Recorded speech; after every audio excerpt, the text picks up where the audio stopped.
আপনি এর আগে যে সব মামলা হয় আপনি প্রতিবাদ দিয়েছিলেন। আপনি বলেন যে কোন কথায় প্রতিবাদ দেওয়া লাগবে, আপনি তুই-তুকারির জন্য যদি প্রতিবাদ দিতে হয় তাহলে আমি এটার জন্য প্রতিবাদ দিতে রাজি। তাহলে আপনি কি আপনার না, আপনি আমাকে তুই বলেন, আপনি আমাকে তুই বলেন, কোনো অসুবিধা নেই, কোনো সমস্যা নাই। আপনার বড় ভাইয়ের সাথে আপনি তুই-তুকারি করতে পারেন, কোনো সমস্যা নেই। বাংলাদেশের সংস্কৃতি আপনার বাবার সাথে আপনি করতে পারেন। না না, আপনার বাবার সাথে আপনি তুই-তুকারি করতে পারেন, আমাকে বলেন আপনি পিটাবেন। আমার কাছে অনেকগুলো অভিযোগ আসে যেগুলো আমি পাবলিকলি কখনো বলিনি, কারণ আমি এই ধরনের মানে কি বলে ছোটলোকি কালচারে আমি বিশ্বাস করি না, এই জন্য আমি কখনো পাবলিকলি। আমার কাছে অনেকগুলো অভিযোগ আসে যে আন্দোলনকে কেন্দ্র করে ওনারা একটা টাকা পয়সার লেনদেন, টাকা পয়সার বাণিজ্য করতেছে। তো সেইটা আমাকে আসলে খুব মানে হার্টেড করে যে এইটার জন্য আমি এই আন্দোলন করছি না। হ্যাঁ, সো আলটিমেটলি তখন ধরেন ওই তাদের সাথে আর পথ চলাটা ইয়ে হয় না। তো আন্দোলন আমরা যেটা অর্গানাইজ করেছি, যে আন্দোলন one of the main organiser আমি, উনি নিজে বলতে পারবেন না, ওনার সেই সময়কার ধরেন আরো 10 জন ধরেন অর্গানাইজারকে ডেকে এনে উনি যদি সরাসরি কথা বলতে চায় উই ক্যান মানে ডিসকাস, ওটা উনি বলতে পারবেন। আন্দোলনের one of the main organiser আমি, ওয়ান অফ দ্য ব্রেন, আমার ব্রেন চাইল্ড এটা, যারা আমরা ব্রেন চাইল্ডের এই আন্দোলনটা আমরা ডিজাইন করেছিলাম আমি তাদের একজন। আমার এই আন্দোলনের থেকে নিজেকে সরিয়ে নেওয়ার কিছু নাই, আমি আসলে তাদের সঙ্গ ত্যাগ করেছিলাম, আন্দোলন থেকে ত্যাগ করছি ব্যাপারটা তা না। সো এইটা ব্যাখ্যা দেওয়া দরকার ছিল। একটা জিনিস হচ্ছে যে কি বলে যে উনি জামাতকে ভণ্ডবস্তের কথা বলেছেন, জামাতকে ভালো, কিন্তু জামাতকে খেয়াল করে দেখেন 76 সালে জামাতকে রাজনীতি করার সুযোগ করে দিয়েছেন শহীদ প্রেসিডেন্ট জিয়াউর রহমান, 90 সালে জামাতের সমর্থন নিয়ে ক্ষমতায় গিয়েছেন বেগম খালেদা জিয়া, 2001 সালে জামাতকে সাথে করে নিয়ে ক্ষমতায় গিয়ে জামাতকে মন্ত্রিত্ব দিয়েছেন বেগম খালেদা জিয়া, এবং 22 বছর জামাতের সাথে ওনারা জোটে ছিলেন, তখন কিন্তু ভণ্ড ছিল না। খুব ইন্টারেস্টিং কিন্তু। আচ্ছা, আরটা হচ্ছে যে ওনারা খুঁজে দেখতে পাচ্ছেন না, ওনারা সরকারে আছেন, ওনার কাছে পুলিশ আছে, রাষ্ট্র আছে, গোয়েন্দা সংস্থা আছে, সব কিছু আছে, কিন্তু কারা হামলা করেছে এখন ওনারা দেখতে পান নাই এটা। কিন্তু এইখানে যারা হামলা করেছে ওনাকে একটু অনুরোধ করবো, উনি পত্রিকায় যেহেতু নিউজ আসেন উনি দেখতে পান নাই, ওনাকে অনুরোধ করবো যারা হামলা করেছে তারা নিজেরা এটা ভিডিও করে এটা ছড়িয়ে দিয়েছে। তাই ওনার কথা এটা বোঝা যাচ্ছে পরিষ্কার যে ওদের কাছে সিগন্যাল ছিল যে তোরা হামলা কর, তাহলে তোদের কিছু হবে না। এই জন্য ওরা ভিডিও করে, মানে আপনি একটা অপরাধ করছেন, সেই অপরাধ আপনি নিজে ভিডিও করে আপনি সার্কুলেট করার মতো দুঃসাহস কোথায় পায়, এটা আমি ওনার কথায় পরিষ্কার হলাম। কারণ উনি সুন্দর করে বলছেন যে পত্রিকায় তো নিউজ আসেনি, পত্রিকায় তো ধারণা করছি মিডিয়াগুলোকে ওনারা চাপ দিয়েছেন পূর্বের আমলের মতো, এই জন্য মিডিয়ায় এই মানে যারা হামলা করছে তারা এটা ভিডিও করে ছড়াচ্ছে, পত্রিকায় কিংবা মিডিয়াতে কেন আসলো না, কিংবা আসলে উনি কেন দেখলো না, নিশ্চয়ই তাহলে এই ঘটনাগুলো নেতৃবৃন্দ যেটা বলছেন, নেতৃবৃন্দ এই পদযাত্রা গিয়ে এলাকার এমপিদের গালিগালাজ করছেন বা তাদের গালিগালাজ মানে কি, কোনটা গালি আর কোনটা গালি না কে ঠিক করে দেয়? কোনটা গালি উনি গালি দেন না, উনিও তো গালি দেন। গালি কোনটা গালি না এটা কি ঠিক করে দেয়? আমরা কি গালির অভিধান ঠিক করছি? এবং গালির অভিধান করে আমাদের পার্লামেন্টে কিংবা ধরেন আমরা কি আইন পাস করছি যে এই গালি দেওয়া যাবে না? আমরা কি এটা করছি? যতক্ষণ পর্যন্ত করি নাই, গালি দিলে যদি আপনার মানহানি, আপনি মানহানি মামলা করেন। রাজনৈতিক শিষ্টাচারের একটা ব্যাপার আছে। শিষ্টাচার কে ঠিক করে দিচ্ছে?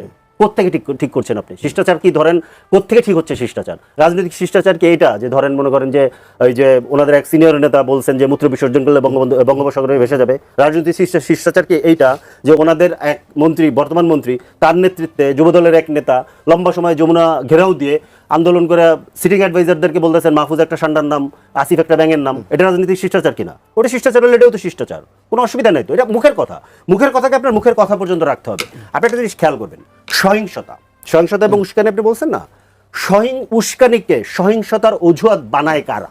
যাদের কাছে ক্ষমতা থাকে। ক্ষমতা না থাকলে যেটা হয়, এই যে আপনি ফেসবুকে ঘুরে বেড়াচ্ছে দেখেন, ওই যে টাকলা মুরাদ, ওই যে বেদমটা, ঠিক আছে, এ কি পরিমাণ ধরেন বাজে ভাষায় বেগম খালেদা জিয়া, জিয়াউর রহমান, তারেক রহমানকে বক্তব্য দিয়েছে, কিছু করতে পারছে? ওর কথা বাদ দেন, শেখ হাসিনা কি বলছে, এগুলো সব বাদ দেন আপনি। এই যে যাকে রাখার জন্য 2 বছর ধরে সংবিধানের এ মাথা উল্টায় ফেললো, চুপ্পুর অন্তত গোটা ডজন খানেক আপনি ভিডিও পাবেন এই 3 জনকে নিয়ে যে ভাষায় সে আক্রমণ করেছে। কিছু করছে? বঙ্গভবন যে হামলা করেন নাই কেন করেন নাই? তার মানে কি ক্ষমতা থাকলে আপনি হামলা করবেন এবং ওইটাকে উস্কানি নামে জায়েজ করার চেষ্টা করবেন। এগুলো ভণ্ডামি, সিম্পল। এটা সন্ত্রাস, পরিষ্কারভাবে বলতে হবে এটা সন্ত্রাস, সিম্পল। এবং যদি এবং রাষ্ট্রীয় সন্ত্রাস আপনি খেয়াল করে থাকেন, একজন ব্যক্তিকে অ্যারেস্ট করা হয়েছে, ভিডিও তারা নিজেরা চাপা করতেছে, একজনকে অ্যারেস্ট করা হয়েছে, একজনকে বহিষ্কার করা হয়েছে, করা হয়নি। তার মানে এটা সেন্ট্রালের সিদ্ধান্ত। এবং উনি নিজে কিন্তু গতকালকে না পরশুদিন বক্তব্যের মধ্যে বলেছেন নাসিরউদ্দিন পাটোয়ারি স্যার আসেন, আমরা প্রোগ্রাম করতে দিব। তার মানে কি এটা ওনাদের প্ল্যান। আরেকজন নেতাও কিন্তু বলেছেন, আরেকজন সম্ভবত জামালপুরের একজন এমপি এবং উনি সম্ভবত মন্ত্রীও, উনিও কিন্তু একই কথা বলেছেন। তার মানে এটা একটা বিএনপির প্ল্যান যে আসলে এনসিপির উপর আক্রমণ করা হবে, এবং এই আক্রমণ করার জন্য ওনারা একটা গ্রিন সিগন্যাল দিয়ে দিয়েছে, এই জন্য কারোরই কিছু হয়নি, এটা পরিষ্কার বোঝা যায়। নাসিরউদ্দিন পাটোয়ারি নাকি উনি ফোন করে বলেছিলেন আর গালাগালি করবেন না, হ্যাঁ এইটা ওনাদের ব্যক্তিগত ব্যাপার, আমি এটার মধ্যে যেতে চাই না। আমি সামনে যেটা হয়েছে সেটা দেখতে চাই, আমি ব্যক্তিগত আলাপের মধ্যে যেতে চাই না। আচ্ছা, আর একটা জিনিস হচ্ছে উনি মির্জা ফখরুল ইসলাম আলমগীরের টেনেছেন, মানে ওনাকে যোগ্যতার অযোগ্যতা, আপনি যাকে যোগ্য মনে করবেন আমারও তাকে যোগ্য মনে করতে হবে। What is this? এটা কি রে ভাই? এটা ফ্যাসিবাদী আচরণ। আমি মির্জা ফখরুল ইসলাম আমি নিজে বক্তব্য দিচ্ছি, আপনি শোনেন। মির্জা ফখরুল ইসলাম আলমগীরকে আমি স্বীকার করি, উনি ফ্যাসিবাদ বিরোধী আন্দোলনের আমাদের রাজপথের সিপাহ সালার ছিলেন, কোনো অসুবিধা নাই। বাট উনি নিজে 2 দিন আগে যে কথা বলেছেন, এরপরে তো ধরেন আমিও মনে করি যে ওনার এই পদে থাকার নাই, সক্ষমতা নাই কিংবা যোগ্যতা নেই। কেন? উনি নিজে 2 দিন আগে বলতেছেন যে কোনো কিছুই বদল হয়নি, সব আগের মতোই ঘুষ দুর্নীতি চলতেছে। তা ভাই, কোনো কিছু বদল হয় নাই, সব আগের মতো ঘুষ দুর্নীতি চলতেছে, আপনি 6 মাসে কি করলেন? আপনাকে তো এই যে আপনি যে লালবাতি জ্বালিয়ে যে গাড়ি চালান, জেসি গাড়ি, আপনি যে এসি রুমে বসে অফিস করেন, যে হেয়ার রোডের যে বাংলোতে থাকেন, এগুলো সব পাবলিকের ট্যাক্সে পয়সা হয়, এবং এগুলো ঠিক করার জন্য পাবলিক আপনাকে ভোট দিয়ে ওই পদে পাঠিয়েছে। ঠিক করতে না পারলে ছেড়ে দেন, তার মানে আপনার যোগ্যতা নাই। এটা আমি বলতেছি ভাই, ওনাকে যদি আমি যোগ্যতা মনে করতাম তাহলে আমি ওনাকে নেতা মেনে আমি বিএনপি করতাম, খুব সিম্পল। আমি তো ওনাকে যোগ্য মনে করি না বিধাই তো আমি অন্য একটা দল করি। তো এইটা আমি বলতে পারবো না? ও এটা বললে কি শিষ্টাচারের সমস্যা হয়ে যাবে? তাহলে এটা বলার জন্য আমার কি করা লাগবে? তাহলে এইগুলো আপনারা বার ঠিক করেন। সংবিধান যেহেতু সংশোধন করতেছেন, সংবিধানে ঢুকান। আপনাদের যেহেতু একজন বিশিষ্ট সংবিধান বিশেষজ্ঞ আছেন, যিনি 72-এর সংবিধান, ফ্যাসিবাদী সংবিধান, মুজিববাদী সংবিধান রক্ষা করার জন্য আদা জল খেয়ে ধরেন নেমে আসেন গত 2 বছর ধরে। পুরো গণ অভ্যুত্থানকে উনি ধরেন খেয়ে ফেললেন, গিলে ফেললেন গণ অভ্যুত্থানকে। আপনি গণভোটের এখন কোনো কথা নাই, সংস্কারের কোনো কথা নাই, শুধুমাত্র ধরেন বিরোধী দলের উপরে দমন পীড়ন। এটা কেন করতেছে জানেন? এটা করতেছে হচ্ছে কি আগামী নির্বাচন আবার ম্যানিপুলেট করবে, বিএনপির পুরনো খাসলত। আপনি খেয়াল করেন, বিএনপি সহজে কিন্তু এর আগে কখনো ক্ষমতা ছাড়ে নাই। পুরনো খাসলত, সে যায়া ঝামেলা করবেই, নির্বাচন আসবে, নির্বাচনকে ম্যানিপুলেট করার চেষ্টা করবে। সেটার উপকরণ অলরেডি দেখা যাচ্ছে। কিরকম? একটা জিনিস বলি, তাদের দলের মধ্যে কাজ করা একজন লোককে নির্বাচন কমিশনে অতিরিক্ত সচিব হিসেবে নিয়োগ দিয়েছে। সমস্যাটা হচ্ছে এইখানে, বিরোধী দলকে মাইরা পিটায় দৌড়ের উপরে রাখবে, এবং এই যে ইলেকশন মানে কি বলে, ইলেকশনকে ম্যানিপুলেট করার যে পুরনো মেকানিজম, সেটা শুরু করবে। পাশাপাশি এই যে দেখেন জনজীবনে যে দুর্ভোগ, গ্যাসের দাম, বিদ্যুতের দাম, তেলের দাম, এই যে বিদ্যুৎ নিয়ে যে ধরেন মহাকেলেঙ্কারি ঘটে গেল, এটা আসবে কয়েকদিনের মধ্যে। দেখেন আমার বাসায় যেহেতু প্রিপেড মিটার আমি চালাই, সারা বাংলাদেশ থেকে আজকে খবর আসতেছে এই 1000-1500 টাকা, ধরেন 1500 টাকা করে 5 কোটি মানুষের ধরেন বেড়ে গেলে কত হাজার কোটি টাকা চলে গেছে। এই টাকা কাদের টাকা? কে হিসাব দিবে? কোথায় গেল? কার পকেটে গেল? আপনি খুঁজেই পাবেন না, আপনি খুঁজেই পাবেন না। মোহাম্মদ রাশেদ খান, ফয়দুল হক অনেকগুলো অভিযোগ করেছেন, বক্তব্য দিয়েছেন, কোন উত্তর দেবেন কিনা? উত্তর তো দিবই। আপনাকে দেখায় দ্য ডিসেন্ট, আমার ভাই নিশ্চয়ই এই সংবাদ দেখেছেন। দেখেন এখানে পোস্ট করেছে কে? আমি শেষ করি, দেখেন আপনি আপনার সময় দেখেন। সাজিদ আলম পোস্ট করেছে, তিনি দাবি করছেন যে এইখানে যাকে আঘাত করা হচ্ছে সেই ব্যক্তি হলেন আপনার আলিফ, এবং যিনি আঘাত করতেছেন তিনি হলেন নাজমুল হাসান অনিক। তার মানে কি? তার মানে হ্যাঁ, ওই ছেলেটি আঘাতপ্রাপ্ত হয়েছে। সেটা কিভাবে হয়েছে আমরা কেউ জানি না, কিন্তু কথা হলো যে আপনি যাকে দায়ী করতেছেন সে এই ঘটনার সাথে দায়ী না, এবং যে ছবি ভিডিও আপনি প্রচার করতেছেন সেটাও সত্য নয়, এবং এইটা দ্য ডিসেন্ট তারা এটি তদন্ত করে পেয়েছে। আচ্ছা, এবার আসি, দেখেন ভাই বললেন যে আমি যদি মির্জা ফখরুল ইসলাম আলমগীর সাহেবকে পছন্দ করতাম, যোগ্য মনে করতাম, আমি তো বিএনপি করতাম। আপনি যেহেতু বিএনপিকে অযোগ্য মনে করেন, তাহলে বিএনপির সাথে কেন জোট করতে চেয়েছিলেন, তাই না? বিএনপি তো মূলত এনসিপিকে 4টি আসনের বেশি দিতে রাজি হয়নি, যে কারণে জামাতের সাথে গিয়েছে। নিশ্চয়ই আপনার খেয়াল থাকবে জামাতকে কত গালিগালাজ এনসিপি করেছিল। সেই সময় জামাতের সেক্রেটারি জেনারেল তিনিও বেশ কঠোর সমালোচনা করেছিলেন, এবং জামাত শিবিরের নেতৃবৃন্দ এনসিপিকে খেয়ে ফেলাবে এমন একটা অবস্থা। ছাত্র সংসদ নির্বাচনে নানান কৌশলে এনসিপির ছাত্র সংগঠনকে তো হারিয়েই দিল, যেখানে তাদেরই জেতার কথা ছিল। আব্দুল কাদের যেখানে ভিপি হয়, সেখানে ছাত্রলীগের সাবেক নেতা শিবির নেতা আপনার সাদিক ক্যাম্প ভিপি হয়ে গেল। তো নানান মেকানিজম হয়েছে। তো যাই হোক, এখন যেহেতু আপনি মির্জা ফখরুল ইসলাম আলমগীর সাহেবকে পছন্দ করেন না, তাহলে 2 জন উপদেষ্টা পদত্যাগ করার আগের রাতে কেন তার বাসায় গিয়ে বসে থাকলো উপদেষ্টারা? এবং সেই সময় তো মির্জা ফখরুল ইসলাম আলমগীর সাহেব মন্ত্রী না, আপনারা ওই সময় পর্যন্ত মন্ত্রী, আপনারা বসে থাকলেন। নাহিদ ইসলাম নিজে তার বাসায় অসংখ্যবার গিয়েছেন, এমনকি স্বরাষ্ট্রমন্ত্রী, ব্যর্থ স্বরাষ্ট্রমন্ত্রী, অযোগ্য স্বরাষ্ট্রমন্ত্রী বলছেন না আপনি, তার বাসায় তো প্রায়ই আপনার বৈঠক করতেন। নাসিরউদ্দিন পাটোয়ারি যে সময় এলাকায় ঢুকতে পারবে না, যে সময় শহীদ প্রেসিডেন্ট জিয়াউর রহমানকে গালিগালাজ করেছে, সেই সময় যাতে তিনি তার এলাকা চাঁদপুরে যেতে পারেন এই জন্য ব্যবস্থা করেছে কে? বর্তমান স্বরাষ্ট্রমন্ত্রী। যে সময় আপনার খালি একটা শেষ করি, আমি শেষ করে দিই। কোথায় গালিগালাজ? যা বলে সেই গালিগালাজ। জিয়াবাদ বলা না, আরো অনেক কথা বলেছে, আরো অনেক কথা বলেছে। গালিগালাজ কোথায় গালিগালাজ? এটা কিন্তু রেফারেন্স পাবেন না। তো ওই সময় কিন্তু চট্টগ্রামে যে সময় জনগণ বিক্ষুব্ধ হয়েছে, কারণ তিনি কিন্তু চট্টগ্রামের মানুষের কাছে, কক্সবাজারের মানুষের কাছে অত্যন্ত জনপ্রিয় বর্তমান স্বরাষ্ট্রমন্ত্রী। সেই সময় স্বরাষ্ট্রমন্ত্রী নিজেই কিন্তু যাতে ঢাকায় নাসিরউদ্দিন পাটোয়ারি সেফলি ফিরতে পারে সে ব্যবস্থা করেছেন। আচ্ছা, আপনি বললেন যে 72-এর সংবিধান মুজিববাদী সংবিধান। আপনারা যে দলের নেতৃত্ব মেনে জোটে গিয়েছেন, সেই দলের প্রধান নেতা জামাতের আমির তিনি জাতীয় সংসদে দাঁড়িয়ে কি বলেছেন? আমরা কোথায় বলেছি? আমাদের কে বলেছে আমরা 72-এর সংবিধান মানি না? বলছে না? তাহলে আপনি যেখানে বলছেন 72-এর সংবিধান আমি মানি না, এটাকে ছুঁড়ে ফেলতে হবে, সেখানে আপনার নেতা, আপনাদের নেতা, আপনাদের জোটের প্রধান নেতা তিনি বলছেন 72-এর সংবিধান তিনি মানেন, তার মানে মুজিববাদকে তিনি মানেন, কারণ একসময় তিনি জাসদ ছাত্রলীগের নেতা ছিলেন। আচ্ছা, এইবার আসি যে নাসিরউদ্দিন পাটোয়ারি কি বাংলাদেশের প্রধানমন্ত্রী তারেক রহমান, যে তার ভাষায় তার মতন করে কথা বলবে? হ্যাঁ, এটা সত্য, এটা তিনি সঠিক বলেছেন।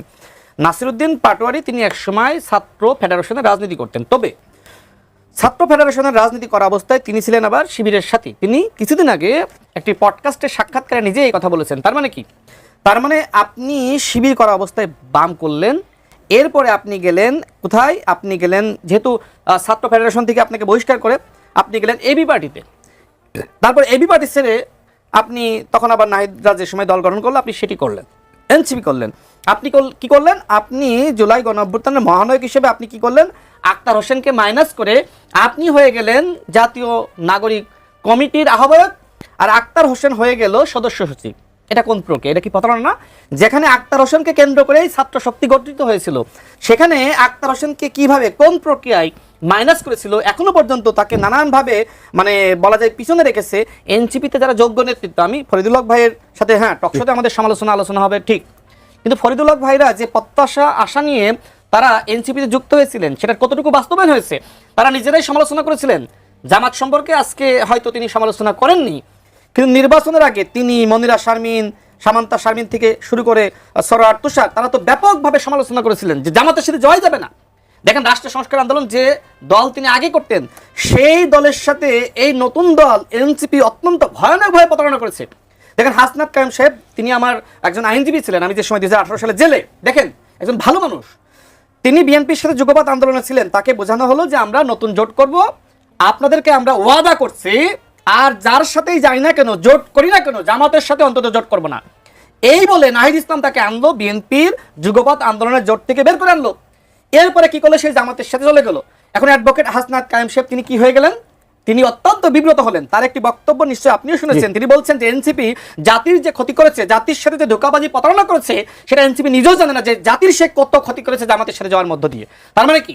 আপনি নতুন বন্দোবস্তের কথা বলছেন না? এই যে আমি একটা উদাহরণ দিলাম, জামাতের সাথে যাওয়ার মধ্য দিয়ে আপনার নতুন বন্দোবস্ত তো সব নতুন ভণ্ডবস্ত হয়ে গেল, এটা তো দুঃখজনক। আচ্ছা, ভাই আরো বললেন যে আপনার মানে শহীদ প্রেসিডেন্ট জিয়াউর রহমান জামাত ইসলামকে রাজনীতি করার সুযোগ দিয়েছে। দেখেন, একটি দেশ স্বাধীন হয়েছে, স্বাধীনের পরে অনেকে রাজনীতি করার সুযোগ পেয়েছে। তো ওই সময়কার বাস্তবতায় এখন অনেকে চিন্তা করছে না যে আওয়ামী লীগকে রিফাইন্ড আওয়ামী লীগ হিসেবে আনা দরকার। তো নানান চিন্তা, নানান বুদ্ধি পরামর্শ অনেকে দিয়েছিলেন, বা সবাই মিলে আলোচনা করেছিলেন যে জামাত ইসলাম ঠিক আছে রাজনীতি করুক, হয়তো তারা তাদের সেই ভুলের জন্য অনুতপ্ত। দেখেন, জামাত ইসলাম যেখানে বাংলাদেশে রাজনীতি করার সুযোগ পেল শহীদ প্রেসিডেন্ট জিয়াউর রহমানের হাত ধরে, সেখানে শহীদ প্রেসিডেন্ট জিয়াউর রহমান স্বাধীনতার ঘোষক, যেটি এর আগে জামাতের অন্যান্য নেতৃবৃন্দের অনেক বক্তব্য বলেছে, এমনকি মাওলানা দেলোয়ার হোসেন সাইদি সাহেবও বলেছে চট্টগ্রামে গিয়ে। সেখানে এই জাসদ ছাত্রলীগের সাবেক নেতা, বর্তমান জামাতের আমির, তিনি চট্টগ্রামে গিয়ে বলেছেন স্বাধীনতার ঘোষণা দিয়েছে কে? কর্নেল অলি আহমেদ। এই যে ভণ্ডবস্তের রাজনীতি, আজকে এনসিপি কে এই ভণ্ডবস্তের রাজনীতি বিশ্বাস করে? শোনেন, ইতিহাসে যার যতটুকু ভূমিকা তাকে ততটুকু মূল্যায়ন করতে হবে। শেষ লাইন, টাকলা মুরাদের কথা বললেন যে টাকলা মুরাদ যে সময় জাইমা রহমানকে নিয়ে তিনি অনেক আজে বাজে ভাষায় কথা বলে, সেই সময় তো আপনারা প্রতিবাদ করেন নাই। তার মানে কি নাসিরউদ্দিন পাটোয়ারিকে আপনারা আরেকটি টাকলা মুরাদ বানাতে চাচ্ছেন? তো এই টাকলা মুরাদ বানানো কি এনসিপির রাজনীতি? এনসিপির কাছ থেকে মানুষ অত্যন্ত সৃজনশীল ভালো রাজনীতি, না না এখন বলতেছি, আমি তো এখন বলতেছি আপনাদের কাছ থেকে এনসিপি ছিল না, ঠিক আছে? যে ভাষা বলছে এই ভাষা কি কি বলছেন? আমি শেষ করি, আমি তো সেটাই বলছি। আমি ওই জায়গায় তো বিনা বলি না, যেহেতু তার উদাহরণটা এনেছেন, ওই সময় আপনি কেন পারলেন না? না, ওই সময় বিএনপির জায়গা থেকে, আমাদের জায়গা থেকে যথেষ্ট পরিমাণে সবাই করা হয়েছিল, সবাই প্রতিবাদ, আপনি নিজেও প্রতিবাদ করেছেন। সুতরাং আপনি কেন সেই টাকলা মুরাদের উদাহরণটা আনলেন? তারপরে দিচ্ছি যে আপনারা কি টাকলা মুরাদ হতে চান? কেন হবে? আপনি জানেন এনসিপি নেতারা কি টাকলা মুরাদ হতে চায়? না না, আপনারা হামলা কেন করেন? হামলার কথা সিগন্যালটা দিয়ে শেষ করি। তিনি বললেন যে আপনারা তো সিগন্যাল দিচ্ছেন। দেখেন, হ্যাঁ আমি বলেছি যেহেতু নাসিরউদ্দিন, আমরা এনসিপি বড় হোক আমরা চাই, কারণ এনসিপি সংগ্রাম আছে, ভূমিকা আছে। এখন কথা হলো, আমি যেটি বলেছি যেহেতু নাসিরউদ্দিন পাটোয়ারি সর্বত্র গিয়ে গালিগালাজ করছে, ওই এলাকার কি গালি দিচ্ছে একটু বলেন না, একটা গালির কথা বলেন। ভাই এগুলো বলার মতো না, এগুলো তুই করে কথা বলা, একজন মন্ত্রীকে তুই করলে অসুবিধা কি? মানে কি তুই করে একজন মন্ত্রীকে তুই করতে পারবে না? তুই তো করি কি বলেন? আপনি একটু আগে জামাতের আমির বলতেছেন না, কিন্তু আপনি তো সচিব পদমর্যাদা, ওয়ারেন্ট অফ প্রেসিডেন্ট অনুযায়ী আপনি তো তার থেকে, আমি রাজনৈতিক সহকারী, আপনি কি তাকে রাজনৈতিক সহকারী হন, কিন্তু আপনি তাকে মাননীয় বলে আপনি তো সম্বোধন করা উচিত, আপনি সেটা করছেন? ভাই করেন না কেন? আমি রাজনৈতিক ব্যক্তিত্ব, হ্যাঁ, এই জন্য তো আপনি করেন না, রাজনৈতিক আমি ব্যক্তিত্ব। জামাতের আমির আমি বলছি না। রাজনৈতিক- আমি আমি জামাতের রাজনৈতিক আমির ব্যক্তিত্ব বলা যাবে না, না, আপনি তো বিএনপির মাননীয় বলা মহাসচিব। উচিত। আপনার মাননীয় বিরোধী দলীয় হুইপ বলা উচিত ওনাকে। আচ্ছা, ওনার একটা আপনি প্রেসিডেন্ট হয়েছে, মাননীয় আপনার মাননীয় পাঁচ না সাত বলেন, বছর উপরে শোনেন, তো। আপনি মাননীয় না বলেন, আপনার তো আচ্ছা, শেষ করে তার দেব আমি, রাজনৈতিক শেষ করে পরিচয় দেব। আছে, সেই পরিচয়টা দেন। আপনি না, সেটা না, দিচ্ছেন না, তুই না, না, তুকারির না, কথা তুই তুকারি বলছেন। বললে অসুবিধা শোনেন, কি? কোথাও কেন ভাই? কোনো সিগন্যাল নাই, কিন্তু ওই এলাকার মানুষ যারা আচ্ছা, ওই তুই জনপ্রতিনিধিকে তুকারির ভালোবাসে, জন্য আপনি পিটাবেন। সেই জনপ্রতিনিধি তুই তুকারির জন্য তার আপনি যে পিটাবেন। ভক্তগুলো আছে তারা ক্ষুব্ধ হচ্ছে। এই জন্য না, না, তুই বলছি তুকারি- যে কোনো- এনসিপি কোনো পদ্ধতি ভক্ত রাজনীতি নাই করুক, এখানে। এটা তাহলে সব কোনো পালিত সংকট হবে না। সন্ত্রাসী, এগুলো সব পালিত সন্ত্রাসী, কোনো ভক্ত না, না, নাই এখানে। পালিত সব সন্ত্রাসী তো পালিত আপনাদেরও সন্ত্রাসী, আছে। সব এই যে পালিত রাজশাহী সন্ত্রাসী। বিশ্ববিদ্যালয়ে লাইব্রেরির মধ্যে হামলা হয়েছে, আপনারা কি কে? এটার বিষয়ে প্রতিবাদ করেছেন? আমাদের দলের কেউ জাহাঙ্গীরনগর করছে? বিশ্ববিদ্যালয়ের আমাদের ছাত্রলীগের দলের কেউ একজন নেতাকে করছে? আপনাদের ওই সময়কার সমন্বয়করা পিটিয়ে হত্যা করেছিল, প্রতিবাদ আমাদের করেছেন? দলের কেউ করছে এটা? ওই সময় তো সমন্বয় সমন্বয় সভা, ছাত্র দলের নেতারা তো ছাত্র আপনারা দলের ছিলেন। সবচেয়ে বেশি সমন্বয় না, ছিল। ছাত্র জাহাঙ্গীরনগরের দলের- ভিপি হচ্ছে ছাত্র Thank দল। you, thank you, এটা তো ছাত্র দলের পরম সবথেকে বেশি চাইছি। সমন্বয় ছিল, ছাত্র এটা দল স্বীকার ছিল। করলেন, ধন্যবাদ। ছাত্র দল দখল করে রাখছিল But সব আমার জায়গা। কথা হলো, আজকে ঠিক আছে আওয়ামী লীগের পতন হয়েছে, ছাত্রলীগের পতন হয়েছে, আপনি কি ছাত্রলীগের পিটিয়ে মারতে পারেন? না, আমি তো আজকে কেন- কেন- ছাত্রলীগের- কেন- কেন আপনাদের মারতে জোটের যারা আছে তারা এগুলো করতেছে বিভিন্ন কোথায় জায়গায়। করছে? অন্তর্বর্তীকালীন কোথায় করছে? সরকারের আপনি বিরুদ্ধে মামলা করেন, মামলা আপনি মামলা করেন। আপনি যে মামলা করলে বলবেন যে ভাই আপনি তো আমার শেখ হাসিনা হয়ে গেছেন। না, তাহলে যে কি? সময় কোন মামলা আপনি হয়েছিল, পিটাবেন? শোনেন, ও, আপনি যে কি সময় পিটাবেন? মামলা হয়েছিল, আপনি প্রতিবাদ আপনি করছেন পিটাই না? মারবেন, পিটাই মারবেন। নাসিরুদ্দিন পাটোয়ারি নামে আইন একটা মামলা আদালতে করেছিল। নেবেন। আইন এরপরে কি শাসন চান জামাতের না? পক্ষ থেকে বিবৃতি দেওয়া হয়েছিল? আইন শাসন চান না? এনসিপির পক্ষ পিটাই থেকে মারবেন, পিটাই মারবেন। বিবৃতি দিয়েছিলেন না? পিটাই মারবেন, বুঝছেন? না, পিটাই কেন মানে মারবো? হামলা হয়েছে, ওনারা শোনেন, পিটাই মারবে। এই যে কথা আপনি বলে বলছেন না, পিটাই মারবে। আজকে চোখ আমাদের পিটাই মারবে। আমির কি বললো? জামাতের আমির বললো আচ্ছা, ফরিদুল, যে আমি- আমরা আচ্ছা, এখন ফরিদুল, দেখেছি এক যে মিনিট সেই বলুন। পুরানো ফেসিবাদ, মানে কি দেখেন আচ্ছা, জামাতের আমির কি অতীতের কথা বলতে পেরেছে? না, ফেসিবাদ তো থাকলে পুরোনো খুন থাকলে খুন থাকলে ফেসিবাদই আজকে বাংলাদেশের ফেসিবাদই কথাগুলো বলতে কথা পারতেন, মিছিল বললেই করতে মার। পারতেন। কথা বললেই মার, এটা তো ফেসিবাদী পথ। কোথায় মার হচ্ছে? আরে কথা বলেন, বললেই বলেন, মার। বলেন, একই জি, বলেন। এটা কি? আপনাকে কে কোথায় মারছে বলেন? একাধিকবার হামলা করা হয়েছে। আপনাকে কোথায় হামলা করেছে? আর ভাই নাসিরুদ্দিন পাটোয়ারিকে হামলা করা তো এনসিপির উপর হামলা নাসিরুদ্দিন করা। পাটোয়ারিকে আপনি টাকলা মুরাদ বানাবেন, গালিগালাজ না, করবেন, টাকলা মুরাদ, এইগুলো আপনি প্রতিবাদ দেখেন করবেন সে না? কোথায় বলছে টাকলা মুরাদ? ভাই, আপনি মামলা আপনি তো দেন আমাকে তাকে। দিয়ে সেই আপনি গালিগুলোর সামনে আইনের আবার শাসন আনার চেষ্টা চান করতেছেন, কিনা? আপনি নিজেও জানেন। না, না, আপনি আইনের শাসন চান কিনা? অবশ্যই আইনের শাসন আইনের চাই। শাসন চাইলে মামলা দেন, জেলে নেন। না, মামলা আপনি- সেই সময় তো আপনি আবার আপনি- প্রতিবাদ আপনি করবেন। উস্কানির- আপনি এর আগে যে সময় আপনি মামলা হয় আপনি উস্কানির প্রতিবাদ হ্যাঁ, দিয়েছিলেন। আপনি বলেন দিয়েছিলেন যে তো। কোন কথায় প্রতিবাদ দেওয়া লাগবে। আপনি তুই তুকারির জন্য যদি প্রতিবাদ দিতে হয় তাহলে আমি এটার জন্য প্রতিবাদ দিতে রাজি না। তাহলে আপনি কি আপনার না, আপনি আমাকে তুই শোনেন, বলেন, আপনি আমাকে তুই আমি বলেন, বলি, কোনো অসুবিধা নেই তো। আপনার বড় কোনো ভাই, সমস্যা নাই। আপনার বড় ভাইয়ের সাথে আপনি তুই করতে পারেন, কোনো সমস্যা আচ্ছা, নেই। শেষ করে দেন, বাংলাদেশের শেষ করে দেন। সংস্কৃতি, আপনার বাবার সাথে কি আপনি এটার জন্য আপনি করতে পারেন? পিটাবেন। না, না, আপনার এটার বাবার জন্য সাথে আপনি আপনি পিটাবেন। করতে পারেন, আমাকে এটার বলেন জন্য তো। আপনি পিটাবেন। না,